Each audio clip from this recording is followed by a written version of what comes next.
ഹരി എല്ലാവർക്കും നമസ്കാരം. തത്വബോധം അതിൻ്റെ സാധകന്റെ യോഗ്യതകളെ കുറിച്ച്, സാധന ചതുഷ്ടയ സമ്പത്തിനെ കുറിച്ച് വിവരിച്ചു. അങ്ങനെ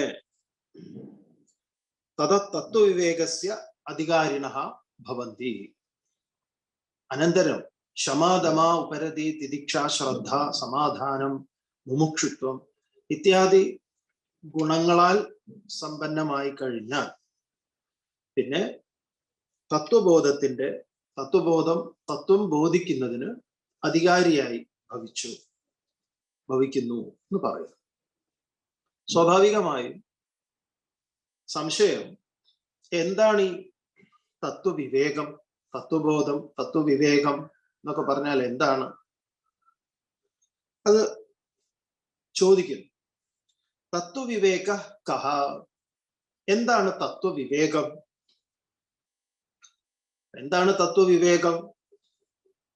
ചോദ്യത്തിന് കൃത്യമായ ഒരു ഉത്തരം നമുക്കും ഉണ്ടായിരിക്കണം. ഇവിടെ ഗുരു ഉപദേശം പോലെ ആചാര്യസ്വാമികൾ അതിനെ പറയുന്നു. ഈ ആചാര്യസ്വാമികൾ ഇതെല്ലാം പറയുന്നത്, ശ്രദ്ധിക്കേണ്ടത്, ആചാര്യസ്വാമികളുടെ അഭിപ്രായമല്ല.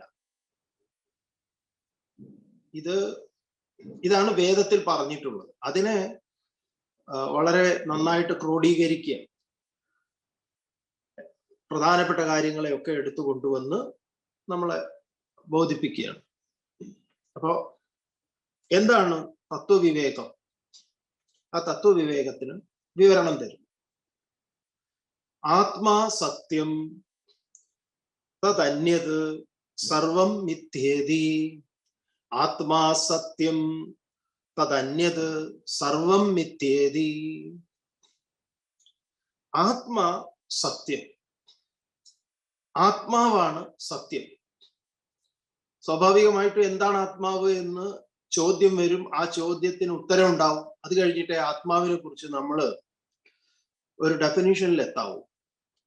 ആത്മാ എന്ന് പറഞ്ഞാൽ നമ്മൾ തലകുലുക്കി അങ്ങോട്ട് നമ്മുടെ പഴയ കുറെ സങ്കല്പങ്ങൾ ഉണ്ടാവും ആത്മാവിനെ സംബന്ധിക്കുന്നത്. അപ്പൊ അതൊക്കെ തൽക്കാലം മാറ്റിവെച്ചു. അപ്പൊ ആത്മാ സത്യം, അപ്പൊ ആത്മയാണ് സത്യം. തദന്യത് സർവം മിഥ്യേതി. അതിൽ നിന്ന് അന്യമായതെല്ലാം മിഥ്യയാണ്. ഇതിന് സമാനമായതല്ലേ നമ്മൾ മുമ്പ് പഠിച്ചത്? എന്താണ്? ബ്രഹ്മത്തെ സംബന്ധിക്കുന്ന സമയത്ത് ബ്രഹ്മത്തെ കുറിച്ചുള്ള ചോദ്യത്തില് എന്താണ് പറഞ്ഞത്? നിത്യാനിത്യ വസ്തു വിവേകത്തെ കുറിച്ച് പറഞ്ഞല്ലോ. അപ്പൊ നിത്യാനിത്യ വസ്തു വിവേകം എന്താണ്? ചോദ്യം എന്തായിരുന്നു? നിത്യാനിത്യ വസ്തു വിവേക കഹ. എന്താ ഈ നിത്യാനിത്യ വസ്തു വിവേകം എന്ന് ചോദിച്ചത്? അതിന്റെ ഉത്തരം എന്തായിരുന്നു? നിത്യവസ്തു ഏകം ബ്രഹ്മ തദ് വ്യതിരിക്തം സർവമനിത്യം. അപ്പോ നിത്യവസ്തു ഏകമായ ബ്രഹ്മമാണ്, അതിൽ നിന്ന് വ്യതിരിക്തമായതെല്ലാം അനിത്യമാണ്. നമ്മൾ ബ്രഹ്മവിചാരം ചെയ്തതാണ് എങ്ങനെയാണ് എന്ന്. ഇവിടെ തത്വവിവേക കഹ എന്ന് ചോദിച്ചു. ചോദ്യം നിത്യാനിത്യ വസ്തു വിവേകം എന്തായിരുന്നു എന്നാണ് ചോദ്യം. അവിടെ കൃത്യമായ ഉത്തരം പറഞ്ഞു. അതേ ചോദ്യം തന്നെ മറ്റൊരു രൂപത്തിൽ അവതരിപ്പിക്കപ്പെട്ടിരിക്കുന്നു. നേരിട്ട് ഡയറക്റ്റ് ആയിട്ട്, മറ്റൊന്നും ചോദിച്ചിട്ടില്ല. തത്വവിവേകം എന്താണ്? ആ തത്വവിവേകത്തിന് എന്താണ്? അപ്പോ രണ്ട് വിവേകങ്ങളാണോ? അത് വേറൊരു അറിവ്, ഇത് വേറൊരു അറിവാണോ? ഇവിടെയാണ് നമ്മൾ കൃത്യമായി അതിന്റെ എങ്ങനെയാണ് വ്യത്യസ്തമായി ഒരേ കാര്യത്തെ അവതരിപ്പിക്കുന്നത് ശാസ്ത്രങ്ങളിൽ എന്ന് മനസ്സിലാക്കേണ്ടത്. അപ്പോ ആത്മാ സത്യം. മറ്റിടത്ത് എന്താ പറഞ്ഞത്? നിത്യവസ്തു ഏകം ബ്രഹ്മ. അവിടെ ബ്രഹ്മശബ്ദം കൊണ്ടാണ് നമ്മളെ ബോധിപ്പിച്ചത്. ഇവിടെയോ ആത്മാ. ഇതേ ആത്മാ എന്നുള്ളതിന് പല അർത്ഥങ്ങളുണ്ട്. നമുക്കത് വഴിയെ പഠിക്കാം. ഇനി അതല്ല ഇപ്പൊ തന്നെ ആണെങ്കിൽ അങ്ങനെ ആത്മൻ ശബ്ദത്ത് ബ്രഹ്മത്തിന് അങ്ങനെ ബ്രഹ്മത്തെ അങ്ങനെ സൂചിപ്പിക്കുക, അങ്ങനെ പല ശബ്ദങ്ങളെ, പല അർത്ഥങ്ങളെ കൊണ്ട് ബ്രഹ്മത്തെ നമ്മൾ വ്യവഹരിക്കാറില്ല. പക്ഷെ ആത്മൻ ശബ്ദത്തിന് അങ്ങനെയല്ല. വ്യവഹാരത്തിൽ തന്നെ പല അർത്ഥതലങ്ങളുണ്ട്. ഇപ്പോ ശരീരത്തെ ആത്മാവ് എന്ന് പറയും, മനസ്സിനെ ആത്മാവ് എന്ന് പറയും, ബുദ്ധിയെ ആത്മാവ് എന്ന് പറയും, അതുപോലെ ബോധം എന്നുള്ള തലത്തിൽ ആത്മായാണ്. അപ്പൊ നമ്മൾ ആത്മരോഷം എന്ന് ഉപയോഗിക്കാറുണ്ട്. ആത്മാവിന് രോഷമൊന്നുമില്ല. ആത്മരോഷം എന്ന് പറഞ്ഞാൽ എൻ്റെ വ്യക്തിത്വത്തിൽ ഉണ്ടായിട്ടുള്ള എനിക്ക് ഒരു പ്രതികരണം, മറ്റൊരാളുടെ പ്രതികരണത്തോട്, മറ്റൊരാളുടെ ചെയ്തിയോട് എന്നിലുള്ള അമർഷത്തെ നമ്മൾ പറയാണ് ആത്മരോഷം, ആത്മാഭിമാനം, ആത്മസംഘർഷം. അതെന്താണ്? മനസ്സിന്റെ സംഘർഷങ്ങളാണ്. ആത്മഹത്യ, ശരീരത്തെ ഒരാള് വേണ്ടാന്ന് വെക്കുന്നതാണ്. അപ്പൊ ഇതൊന്നും ഈ പറഞ്ഞ ആത്മൻ ശബ്ദത്തോട് ചേർത്ത് നിൽക്കുന്നതല്ല അതൊന്നും. എന്നാൽ ആത്മൻ ശബ്ദത്തിന് ശരീരമെന്നും മനസ്സെന്നും ബുദ്ധിയെന്നും ബോധമെന്നും ഒക്കെ അർത്ഥമുണ്ട്. അപ്പൊ സന്ദർഭത്തിനനുസരിച്ച് നമ്മൾ ആ അർത്ഥത്തെ ഉൾക്കൊള്ളേണ്ടതുണ്ട്. അല്ലാതെ ആത്മാവിന് മരണമില്ല എന്നും പറഞ്ഞിട്ട് ഇപ്പൊ ഇവിടെ ഇങ്ങനെ പറയുന്നുണ്ടല്ലോ, അപ്പൊ അത് എന്താണ് എന്ന് ചോദിച്ചാൽ അതാണ് സംസ്കൃത ഭാഷയുടെ ഒരു സൗന്ദര്യം. ഒരേ ശബ്ദം പലയിടങ്ങളിൽ ഉപയോഗിച്ചിട്ടുണ്ട്. വളരെ അപൂർവമാണ് മറ്റു ഭാഷകളിൽ അത്തരം പ്രയോഗങ്ങൾ, സമാന ശബ്ദങ്ങളെ വിരുദ്ധാർത്ഥങ്ങൾ വരുന്ന ഇടങ്ങളിൽ ഉപയോഗിക്കപ്പെടുന്നത്. ഭാഷകളിൽ ഉണ്ട്, ഇല്ല എന്നല്ല, എന്നാലും അപൂർവങ്ങളാണ്. പ്രൊനൗൺസിയേഷൻ ഒരുപോലെ ഇരിക്കും ഇംഗ്ലീഷിൽ, പക്ഷെ അർത്ഥവ്യത്യാസം ഉണ്ടാകുന്നത് ചില ശബ്ദങ്ങളിൽ കാണാം. അത് നമ്മൾ ആ കൃത്യമായ എന്താണോ നമ്മുടെ സംസാരം, അതിൽ നിന്നാണല്ലോ നമ്മൾ അത് മനസ്സിലാക്കുന്നത്. ഹിന്ദിയിൽ ഒരു പ്രയോഗമുണ്ട്, നമുക്ക് എപ്പോഴും തോന്നാറുണ്ട്, കൽ എന്ന പ്രയോഗം. കൽ എന്നതിന് നാളെ എന്നും ഇന്നലെ എന്നും അർത്ഥമുണ്ട്. വാക്കുകൾ നമ്മൾ സംസാരിക്കുന്ന ആ സന്ദർഭത്തിലാണ് കൽ എന്ന പ്രയോഗത്തിന് നമ്മൾ അതിനെ അർത്ഥം സ്വീകരിക്കുന്നത്, ഇന്നലെയാണോ നാളെയാണോ എന്നുള്ളത്. അപ്പോ തത്വവിവേകം എന്താണ്? തത്വവിവേകം ആത്മാ സത്യം തദന്യത് സർവം മിഥ്യേതി. അതിൽ നിന്ന് അന്യമായതെല്ലാം എന്താണ്? മിഥ്യയാണ്, അയഥാർത്ഥ്യമാണ്. അപ്പോ സ്വാഭാവികമായും ചോദ്യം ഉണ്ടാകുന്നത്, എന്താണ് ഈ ആത്മാ? മറ്റിടത്ത് എന്ത് ചോദിച്ചിട്ടില്ല, എന്താണ് ബ്രഹ്മം എന്നുള്ള ചോദ്യം ഉണ്ടായിട്ടില്ല.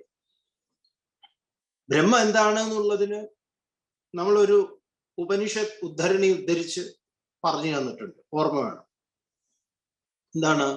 യഥോവാ ഇമാനി ഭൂതാനി ജായന്തെ യേന ജാതാനി ജീവന്തി യത് പ്രയന്തി അഭിസംവിശന്തി തദ് ബ്രഹ്മേതി വിജിജ്ഞാസസ്വ എന്ന് തൈത്തരീയത്തിൽ. എവിടെ നിന്നാണ് ഇത് ഉണ്ടാകുന്നത്, എവിടെയാണ് നിലനിൽക്കുന്നത്, എവിടേക്കാണ് ഇത് വിലയിക്കുന്നത്, അതിനെ ബ്രഹ്മമെന്ന്. അപ്പൊ ബ്രഹ്മത്തിന് അങ്ങനെയാണ് നിർവചനം ഉപനിഷത്തിൽ നൽകിയിട്ടുള്ളത്.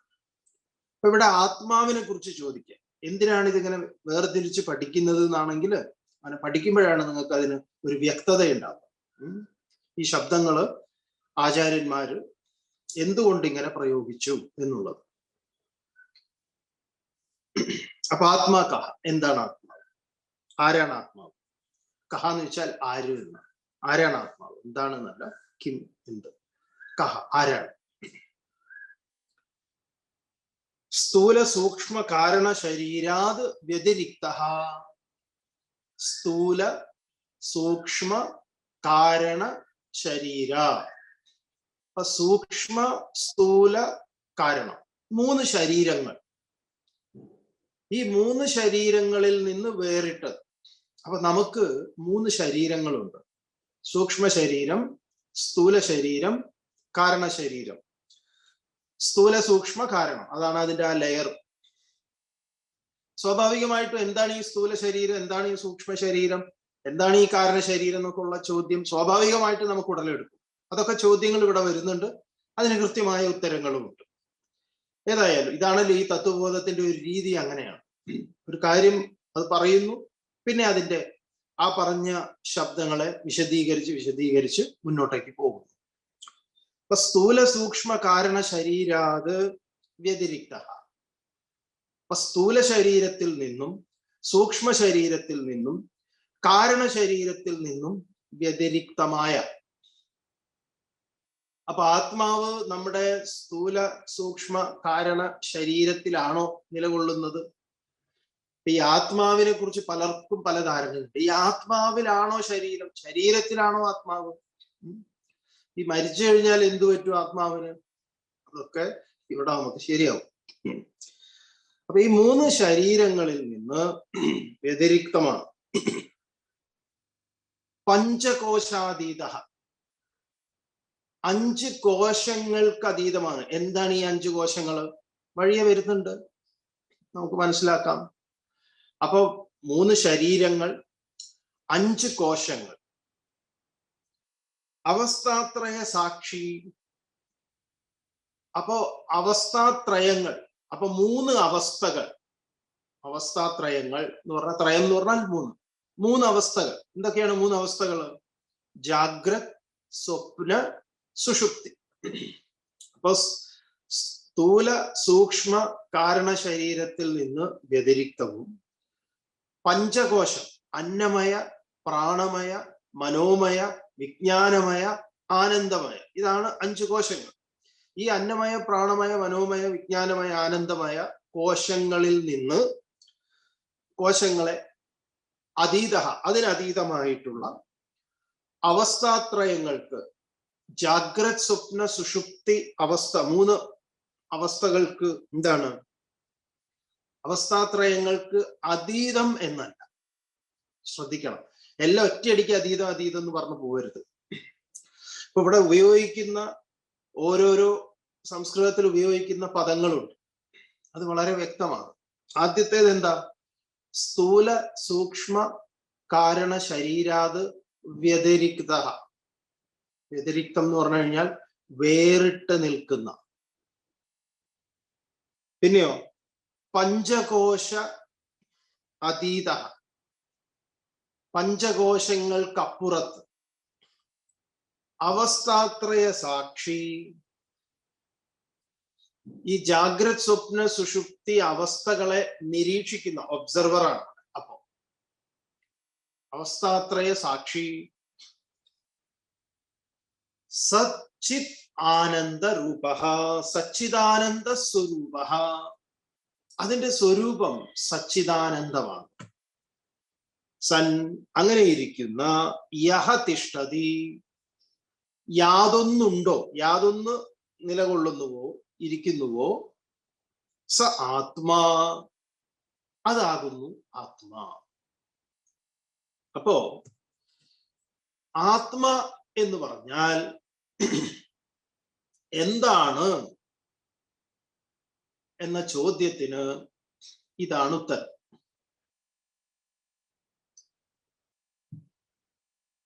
ശ്രദ്ധിച്ചു മനസ്സിലാക്കുക. ഇവിടെ നമ്മൾ ഓരോരുത്തരും ആത്മാന്വേഷണം നടത്തുന്നവരാണ്. ആത്മാന്വേഷികൾ, സത്യാന്വേഷികൾ, ബ്രഹ്മാന്വേഷി. അപ്പൊ ബ്രഹ്മത്തെ, സത്യത്തെ, ആത്മാവിനെ, എന്താണ് ഈ വ്യത്യാസങ്ങൾ? ഒന്ന്, സാധകൻ, അതായത് അന്വേഷകൻ, ഈ സത്യത്തെ അന്വേഷിക്കുന്നത്,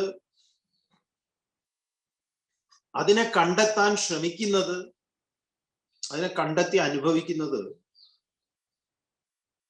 അവനവനില്ല.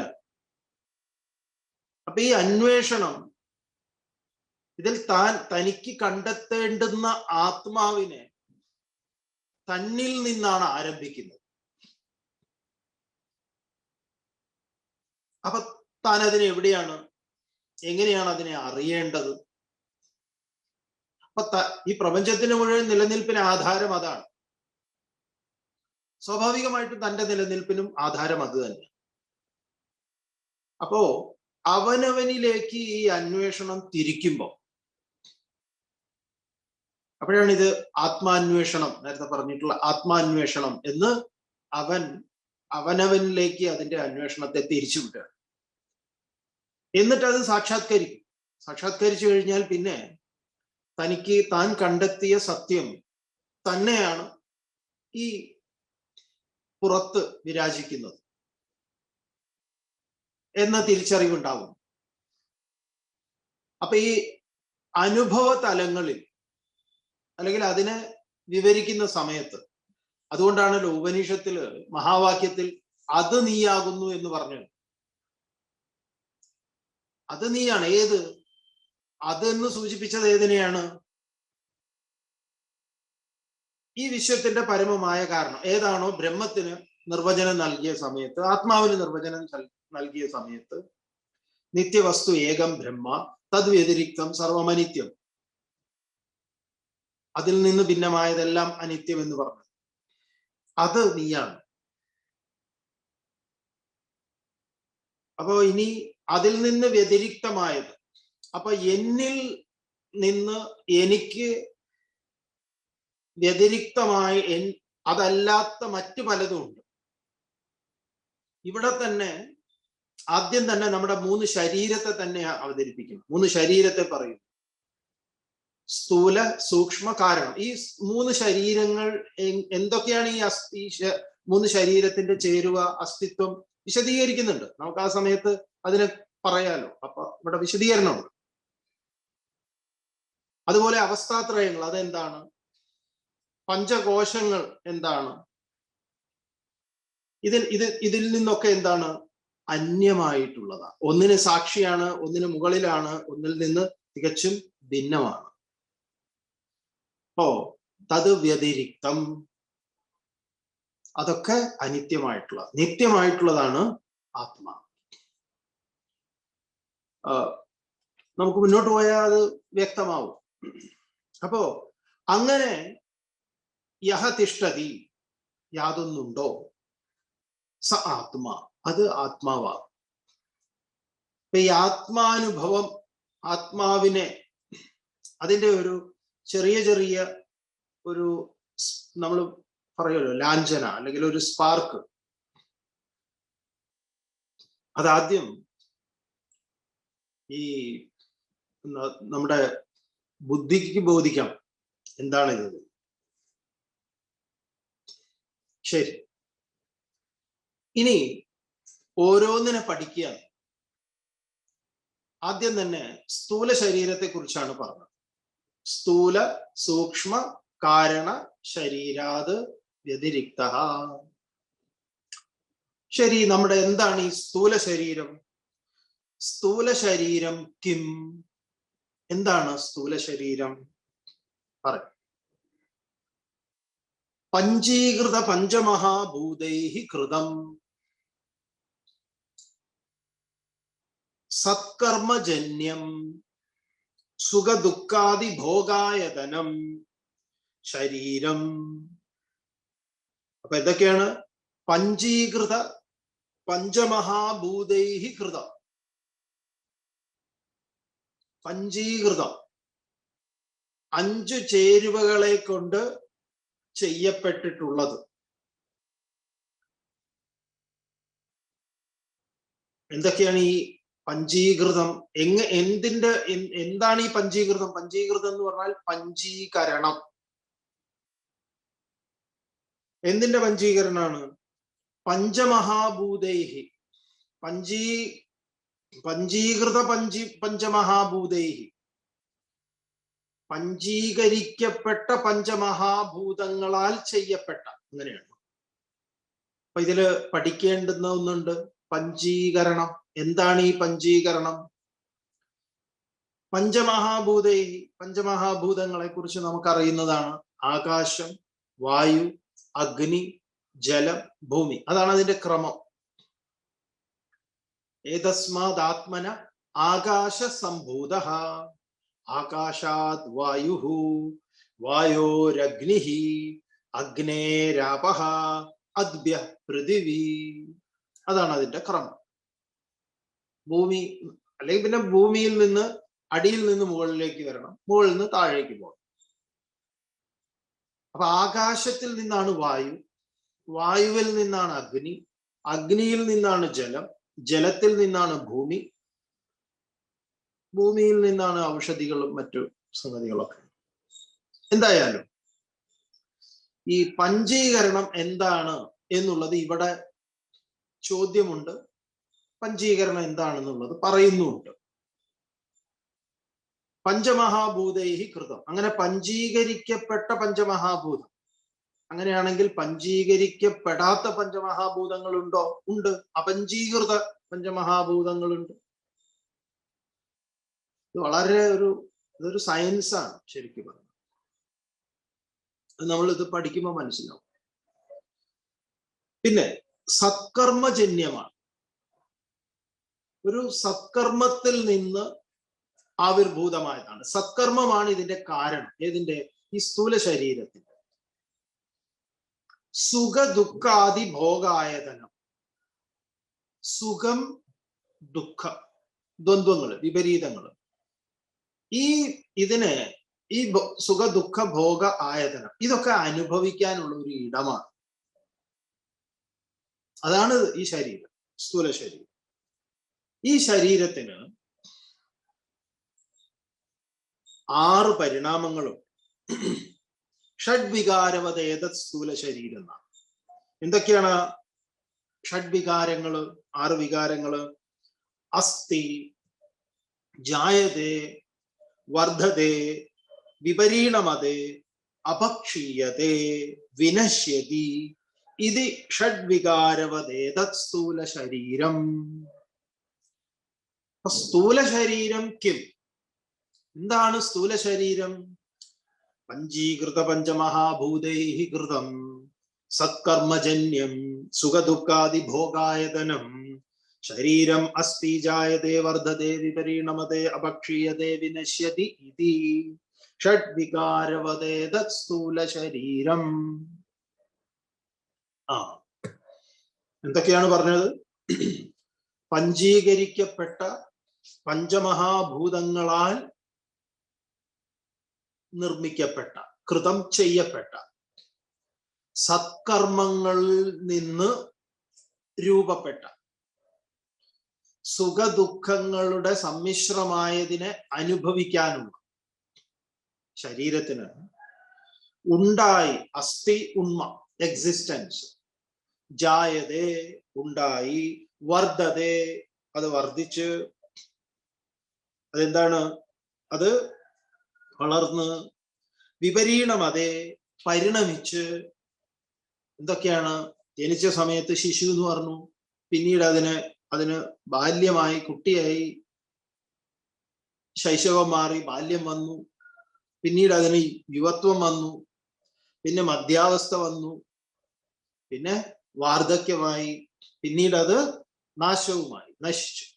അങ്ങനെ ഇതെന്താണ്? ഉണ്ട് എന്ന അസ്ഥി, ജായതേ ജനിക്കുന്നു, വർദ്ധതേ വളരുന്നു, വിപരീണമതേ പരിണമിക്കുന്നു, അപക്ഷീയതേ വൃദ്ധാവസ്ഥയെ പ്രാപിച്ച് ക്ഷീണിക്കുന്നു, ജരാനരാദികളൊക്കെ വന്ന് ക്ഷീണിക്കുന്നു, വിനശ്യതി അവസാനം മരിക്കുന്നു. ഈ ശരീരം ഇല്ലാതെയാകും.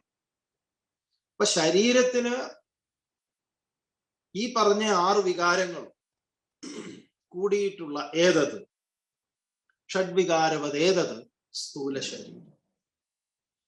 ഈ സ്ഥൂല ശരീരം തന്നെ ഇതാണ് എന്നറിഞ്ഞ വലിയ സമാധാനമാണ്. അല്ലാതെ ഇത് അനശ്വരമല്ല. നോക്കൂ, ഈ ശങ്കരാചാര്യർ ഇത് പറയുന്നത് തന്നെ 1200 വർഷങ്ങൾക്ക് മുമ്പാണ്. 1200 വർഷങ്ങൾക്ക് മുമ്പ് നമ്മുടെ അനാട്ടമി ഇന്നത്തതിന് ഈ ചില ആളുകളുണ്ട് ഈ ആധുനിക ഭൗതിക ശാസ്ത്രത്തെ പാടെ പുല്ലുപോലെ ഒന്നുമല്ല, പണ്ട് നമ്മുടെ എന്തോ സംഭവമാണ്, അത് മണ്ടത്തരാണ്, ഭൂലോക മണ്ടത്തരാണ്. മറിച്ച് ഈ പൗരാണികന്മാരായിട്ടുള്ള ഭാരതീയ ഋഷീശ്വരന്മാര് അവര് നമ്മുടെ മനുഷ്യ ശരീരത്തെ മാത്രമല്ല ഈ പ്രപഞ്ചത്തെ മുഴുവൻ നന്നായി അപഗ്രഥിച്ചിട്ടുണ്ട്, തർക്കമില്ല കാര്യത്തില്. പക്ഷെ അതിന്റെ മുഴുവൻ എന്താ പറയാ, അവര് കണ്ടെത്തിയ കണ്ടെത്തലുകൾ അല്ലെങ്കിൽ അവര് നമ്മുടെ മുന്നിലേക്ക് വെച്ചിട്ടുള്ള വലിയ ചിന്തയുടെ ലോകം, ഇതിനെയൊക്കെ നശിപ്പിക്കുന്ന വിധത്തിലാണ് നമ്മുടെ വേറെ ചില ഏടാകൂടെ ഇടപാടുകളുണ്ട്. അത് അവിടെ ഇരിക്കട്ടെ, പറഞ്ഞു എന്നുള്ളതേ ഉള്ളൂ. പറഞ്ഞു വരുന്നത് ഇതിനെ പുകഴ്ത്താൻ വേണ്ടി ഇതിനെ അന്ധമായിട്ട് മറ്റൊന്നിനെ നിരാകരിക്കേണ്ടതൊന്നുമില്ല. ഇപ്പോ 1200 വർഷങ്ങൾക്ക് മുമ്പ് ശങ്കരാചാര്യർ എഴുതുമ്പോൾ ശങ്കരാചാര്യർ എഴുതുന്നത് മുഴുവൻ ഉപനിഷത്തിലെ വേദങ്ങളിൽ നിന്ന് എടുത്തിട്ടാണ്, ശങ്കരാചാര്യരുടേതായിട്ടുള്ളതല്ല. അപ്പൊ അതില് ഇതൊക്കെ വിസ്തരിക്കുന്നുണ്ട്, പലതും നമുക്ക് പഠിക്കാവുന്നതാണ്. അപ്പൊ മനുഷ്യ ശരീരത്തെ എന്ത് കൃത്യമായിട്ടാണ്, കൃത്യമാണോ എന്ന് ചോദിച്ചാൽ നമ്മൾ അതാണ് ഇപ്പോ പറഞ്ഞത്. അതായത് ഇന്ന് ഇപ്പോ നമ്മുടെ ക്ലാസ്സില് ഈ ക്ലാസ് തന്നെ കേട്ടുകൊണ്ടിരിക്കുന്ന ശരീരശാസ്ത്രം നന്നായി പഠിച്ചിട്ടുള്ള, അത് മനുഷ്യ ശരീരത്തിനുണ്ടാകുന്ന പല വിധത്തിലുള്ള ക്ഷയങ്ങളെയും അതിന്റെ ജീർണതകളെയും രോഗാദികളൊക്കെ ആയിട്ട് വന്ന് മനുഷ്യൻ അനുഭവിക്കുന്ന കഷ്ടപ്പാടുകൾക്കൊക്കെ പരിഹാരം നൽകുന്ന ഡോക്ടർമാരുണ്ട്, ക്ലാസ് കേൾക്കുന്നുണ്ട്. അവർക്കറിയാം, അവർ പഠിച്ച ശരീരത്തെ കുറിച്ച് പഠിക്കുമ്പോൾ പഠിക്കുന്ന ഓരോ കാര്യങ്ങൾ. നമ്മൾ വളരെ ഇങ്ങനെ പലപ്പോഴും ഇത്തരം ക്ലാസ്സുകൾ വരുന്ന സമയത്താണ് അവരും അവരുടെ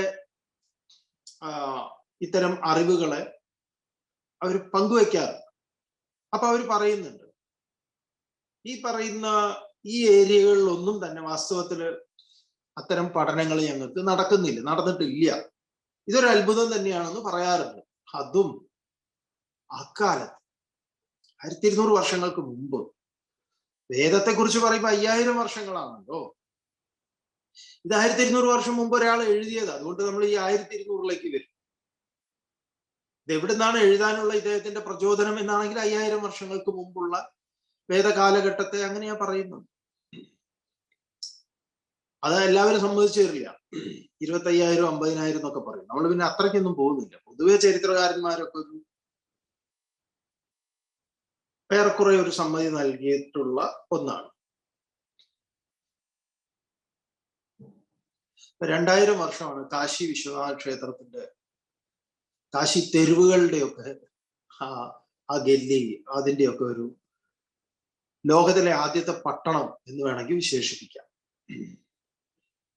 നമ്മൾ ഭൗതികമായിട്ടുള്ള ഒരു സ്ഥലത്തിന്റെ കാര്യം പറഞ്ഞു. അപ്പൊ പറഞ്ഞു വന്നത്,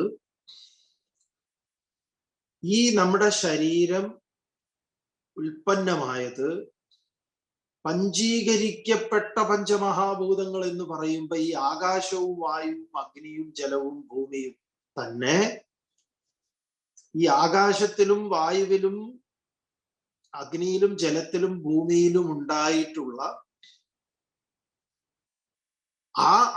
അതിനെയൊക്കെ ശരീരമായിട്ടാണ് പരിഗണിക്കുന്നത്. അതെല്ലാം നമ്മുടെ വേദശാസ്ത്രത്തിൽ ഇതെല്ലാം ശരീരമാണ്.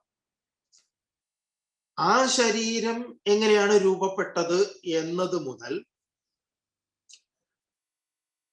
അതിൽ നിന്ന് കടം കൊണ്ട, അല്ലെങ്കിൽ അതിൽ നിന്ന് ഇതെങ്ങനെയാണ് നമ്മുടെ ശരീരം, സ്ഥൂല ശരീരം രൂപപ്പെട്ടിട്ടുള്ളത് എന്ന് പറയുക. അപ്പൊ ഇതിനൊരു കാരണമായിട്ടുള്ള ഒരു കർമ്മമുണ്ട്.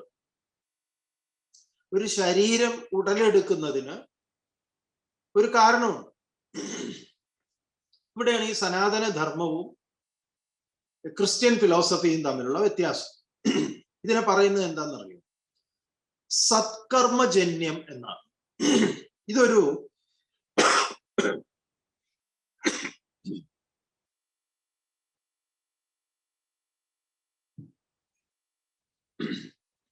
നമ്മൾ ഒരു മതത്തെ പുകഴ്ത്താനും ഇകഴ്ത്താനും അല്ല, അതിന്റെ വ്യത്യാസം അറിയാനും കൂടെ വേണ്ടിയിട്ട് പറയുന്നതാണ്. അപ്പൊ ഇങ്ങനെയുള്ള ചില വ്യത്യാസങ്ങൾ ഉണ്ട്, അത് നമ്മൾ അഡ്മിറ്റ് ചെയ്യണം. അല്ലാതെ എല്ലാം മതങ്ങൾക്ക്, ആത്യന്തികമായിട്ട് മതങ്ങൾക്ക് ശാന്തി, സമാധാനം, ഇങ്ങനെ ഇതൊക്കെയാണ് ലക്ഷ്യം.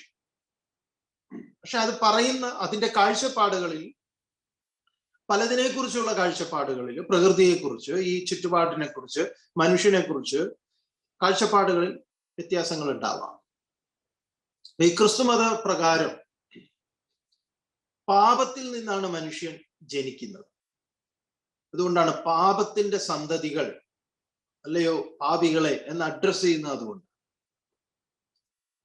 അപ്പൊ ഈ ജന്മത്തിന്റെ കാരണം പാപമാണ് ക്രിസ്ത്യാനിറ്റിയിൽ. ഇവിടെ അതല്ല. ഇവിടെ എന്താ പറയുന്നതെന്ന് അറിയോ?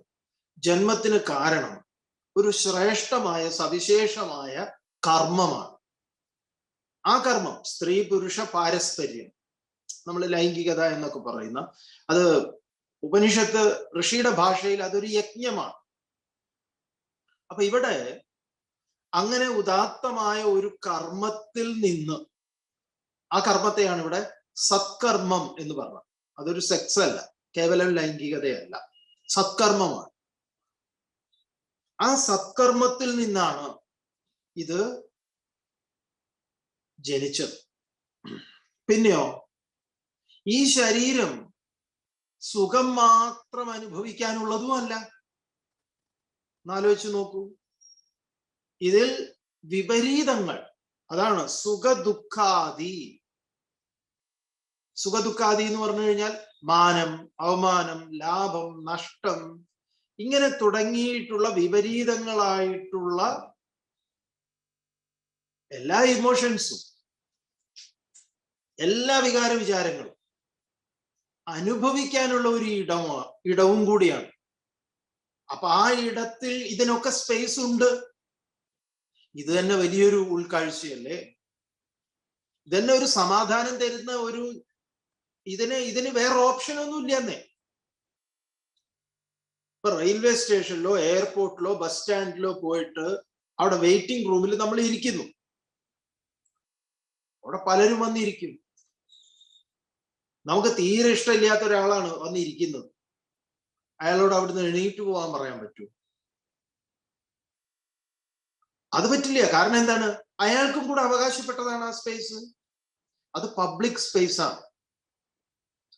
എങ്ങനെയാണോ പബ്ലിക് സ്പേസിൽ പലർക്കും തുല്യാവകാശം ഉള്ളത്, ഒരു ബസ് സ്റ്റാൻഡിലും റെയിൽവേ സ്റ്റേഷനിലും എയർപോർട്ടിലും ഒക്കെ പോയി കഴിഞ്ഞാൽ, അങ്ങനെ പല സ്ഥലങ്ങളിലും, ഇപ്പൊ ഒരു പാർക്കിലോ ബീച്ചിലോ ഒക്കെ പോയാൽ അവിടെയൊക്കെ നമുക്ക്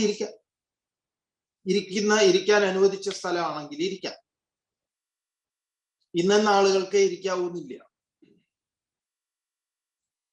അപ്പൊ അവിടെ എങ്ങനെയാണ് ഇവരെല്ലാം അത് ആ സ്പേസിനെ അക്കോമഡേറ്റ് ചെയ്യുന്നത്?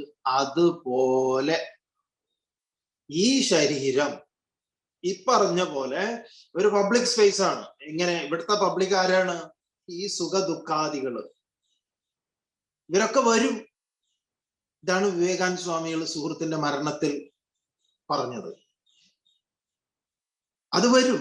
അപ്പൊ നമ്മൾ അതിനെ അങ്ങനെ അഡ്മിറ്റ് ചെയ്യണം. ഇവന് അവകാശമുണ്ട്, ഈ ഇമോഷൻസിന് അവകാശമുണ്ട്. എന്നെ ഇപ്പോ ദുഃഖിപ്പിക്കാൻ, സന്തോഷിപ്പിക്കാൻ ഒക്കെ അവകാശം.